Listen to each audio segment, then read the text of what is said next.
Pre-Calculus Unit 4, Lesson 1, Angles and Their Measures. In this lesson, we want to convert between different ways of measuring angles, which are degrees, something called DMS, which is degrees, minutes, and seconds, and then radians. We want to find the bearing of a direction, arc length and area of a circular sector, and then switch between angular and linear speeds.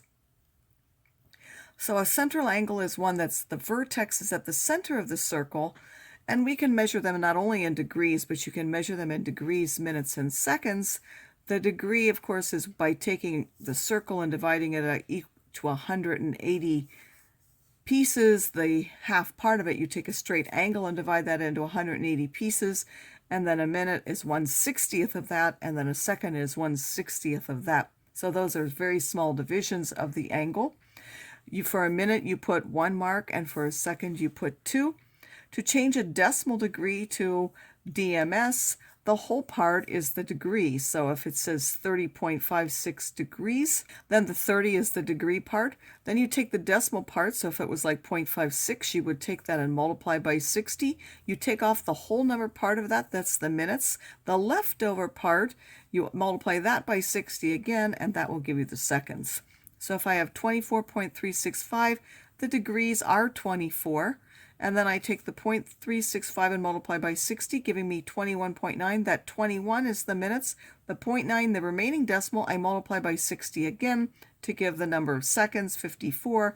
So I can take 24.365 degrees and change that into 24 degrees, 21 minutes, and 54 seconds.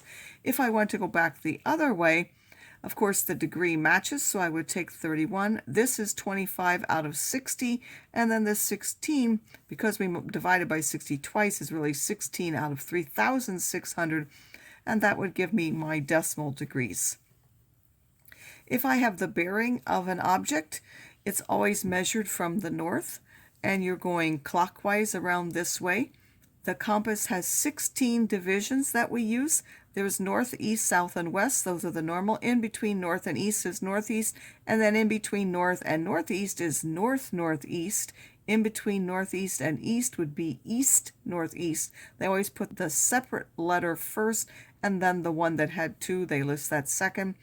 And then how much would those be? Well, this is divided into 16 equal divisions around it, so each one measures 22.5 degrees. So northeast would be at 2 of those, or 45 degrees east of north. North by northeast would be a bearing of 22.5 degrees east of north. And then west by southwest, which is over here, is 11 of those divisions, so it would be 247.5 degrees from the north. Many applications use degrees, but in calculus, trig functions are always given in radians, so we also have to know how to use radians. A central angle has a measure of 1 radian if this arc length is equal to the radius. So anytime a circle has the radius and then you have an arc length which is the same, that angle will be open, what is called 1 radian, and that will be true for any circle no matter what the radius is. As long as the arc length matches that, the angle measure will be 1 radian. A straight angle measures pi radians, so 1 radian is about pi divided by 3, because pi is about 3. So if I want to go from radians to degrees, I multiply by 180 over pi, since those are the equivalent, and then pi over 180 will take us from degrees to radians. So if I want to convert measures, if I start off with degrees and I want to go to radians, I would multiply by pi over 180. If this part simplifies to a fraction, you would do that, and then you would keep the pi. So 45 over 180 is a fourth. I would now call that pi over 4. If I have pi over 2 radians and I want to change that to now degrees, I would simply multiply by 180 over pi. The pi's cancel, and 180 over 2 is 90. I can do that with ones that aren't as nice. This is not going to give me a nice fraction, so I simply use the pi as part of the calculation to get a decimal number of radians. So when it simplifies to a nice fraction, you keep the pi. When it doesn't, you simply use the pi to calculate. 0.834 radians, we would multiply by 180 over pi. You have to actually, because this didn't have a pi in it, you have to actually multiply these two and then divide by pi to get your degrees. 40 over 180, again, that will give us a nice fractional number, so we keep the pi and make that 2 pi over 9. This one, pi over 3, take 180 over pi, the pi's will cancel, 180 divided by 3 is 60, 29.7 is not, so I would use the pi in my calculation to get a decimal radians. And this one, decimal radians, there's no pi in it, so I will use my pi also in the calculation to get a decimal degree. Of course, you want to be able to know some of the values very quickly, so you should know that 30 degrees is pi over 6, 45 degrees pi over 4, 60 degrees pi over 3, 90 degrees pi over 2, 180 degrees is pi, 270 is 3 pi over 2, and 360 degrees is 2 pi.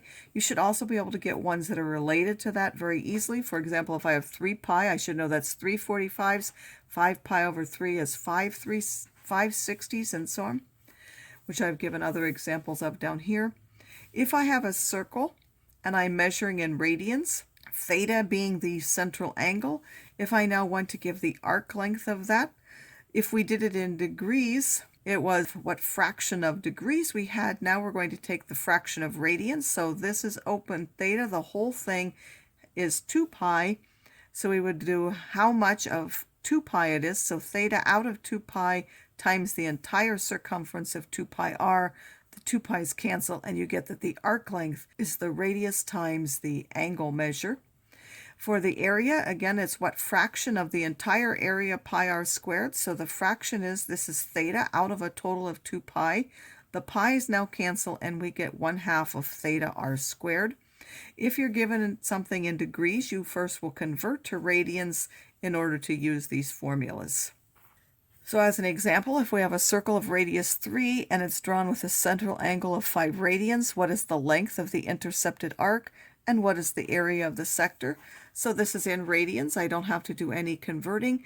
S is simply going to be theta times r, so I take 5 times 3 inches. It would be 15 inches long, meaning around that circle, if I go an angle of 5 radians, then that would be 15 inches long around the outside. The area, 1/2 theta r squared, I put those in and I get 22.5 inches squared. If I have it in degrees first, remember that the degrees you first have to change to radians because this gave us a nice fraction. I wrote that as pi over 10 radians. Here we were given the arc length. We wanted to find the radius of it.